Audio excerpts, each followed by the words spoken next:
आता दुखते का सध्या? हा ना दुखते. मग ते काढावं लागेल, पण काढायला तुमचं ऑपरेशन होतं त्याचं. हा का? मग काय तीनच्या करायचं? काठी पडतात. मग काय करायचं? गोळ्यांचा कोर्स करायचा 2 दिवस आणि मग तुम्हाला कधी जमेल ऑपरेशनला? कारण 1-1.5 तास तरी लागणार त्याला ऑपरेशनला. अक्कल दाढे. आता मी साफ करून देतो. स्प्रे क्युरेट दे.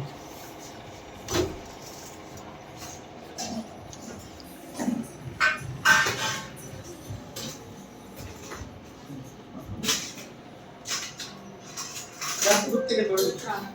हातात येतो काय? बरोबर. गुळणी करा. नाही, बरोबर एकच खायचं. तिकडून खातं पण तिकडून वेगळा. मध्ये थोडंफार जातात ना. गालात नाही चावलं. जाऊच द्यायचं नाही. एकदम काळजी घ्यावी लागते त्याला. गालात चावलं. हो काही दिवस ना त्या बरं होईपर्यंत त्याची ना काळजी घ्यायची आणि जाऊच द्यायची नाही. स्प्रे. सगळ्या गोळ्या खाल्ल्या ना भरपूर. सगळ्या खाल्ल्या गोळ्या.